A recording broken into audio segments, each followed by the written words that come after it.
नमस्कार.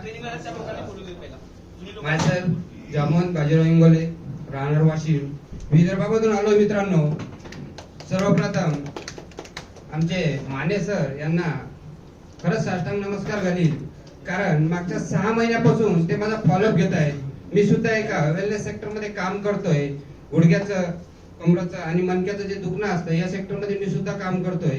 पण एक खंत होती मित्रांनो, मी ज्याही ठिकाणी जात जाऊ, मी ज्याही पेशंटला तपासाय, ज्याही खेड्यामध्ये, ज्याही वाड्यावर, ज्या वस्तीवर जात जाऊ, तिथं जेव्हा 10-12 पेशंट जमा व्हायचे आणि त्या 10-12 पेशंट मधली 1-2 लेडीज मला एक प्रश्न विचारायची, सर तुमच्याकडे हे सर्व आहे, एक गोष्ट आहे का हो? म्हणलं कोणची? तर दारूवर काही आहे का? व्यसन, व्यसन हे काय असतं हे तुम्ही सरांनी सांगितल्याप्रमाणे लोकांच्या, शेजारच्या, नातेवाईकाच्या, इतर लोकांच्या घरामध्ये बघितलं असेल मित्रांनो.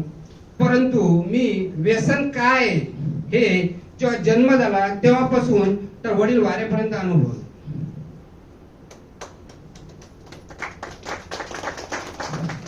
माझे वडील शिक्षक होते, परंतु हार्ड ड्रिंकर होते.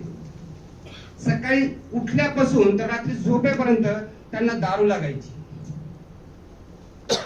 आज काल सरांना मी खरंच अभिनंदन करेल सरांचं, सरांच्या चरणी नतमस्तक होईल, कारण हा इतका जो गहन विषय आहे समाजामधला, त्या समाजामधल्या इतक्या कठीण विषयाला सरांनी हात घातला आणि त्याच्यावर एक सोल्युशन काढलं, एक रस्ता दिला, एक प्रोडक्ट आपल्या हातामध्ये दिलंय. त्या प्रोडक्टचा वापर करून जेणेकरून पैसा बाय प्रोडक्ट आहे सर. पैसा मार्केटमध्ये प्रत्येक व्यक्ती कमवतो. एनकेन प्रकारे नोकरी, व्यवसाय, शेती एनकेन प्रकारे करून पैसा कमवतो माणूस, परंतु त्या पैसा मागून येणारा जो आशीर्वाद असतो ना सर, तो आशीर्वाद खूप महत्वाचा असतो. सरांचे मी खरंच स्वतःचा धन्यवाद मानेन की सरांनी एवढं प्रोडक्ट चांगलं आपल्या हातामध्ये दिलं आणि आपल्याला समाजामध्ये काहीतरी परिवर्तन करण्याची, काहीतरी बदल करण्याचा एक छोटासा चान्स दिला.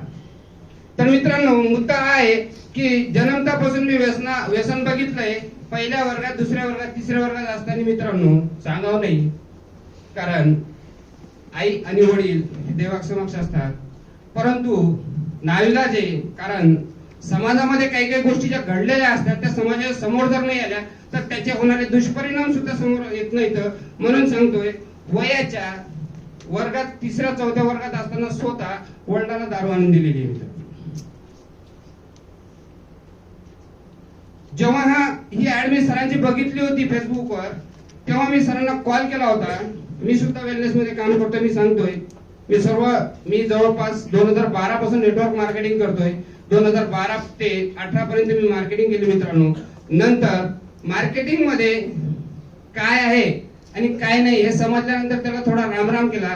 परंतु 2021 मध्ये माझ्यासमोर एक चांगलं फॅक्टर आलं वेलनेस सेक्टर मध्ये, की ज्या वेलनेस सेक्टरमुळे आपण 2 लोकांना चांगलं आरोग्य देऊ शकतो, समाजामध्ये बेरोजगारी निर्माण झालेली कमी करू शकतो, असं माझ्याकडे एक प्रोडक्ट आलं. मी त्याला कामाला सुरुवात केली. परंतु मी सांगितलं तेच की समाजामध्ये व्यसन, जिथेही गेलो तिथं मला पेशंटच्या सभोवतालच्या 2 बाया म्हणायच्या, सर दारूवर काही आहे का हो? आमच्या घरचे खूप दारू पितात, खूप धिंगाणा करतात, खूप निंदा नालस्ती होते, याच्यावर प्लीज काहीतरी शोधून काढा. आणि माने सरांची मी ऍड बघितली. मी माने सरांना या सिस्टीम मध्ये हे घेण्यासाठी येतोय म्हणून सांगितलं, परंतु माझ्या काही अडचणीमुळे मी 6 महिन्यापर्यंत इथं पोहोचू शकलो नाही. परंतु खरंच धन्यवाद त्या सरांचे, कारण एक लीडर कसा असतो, आपलं कसं असते, 1, 2, 3, 4, 5 वेळ फॉलोअप घेतो आणि नंतर आपण त्या व्यक्तीला सोडून देतो. परंतु खरंच माने सरांनी मागच्या 6 महिन्यापासून सर मला लावून धरलंय आणि शेवटी मला इथं आणल्याशिवाय त्यांनी स्वीकारा सोडला.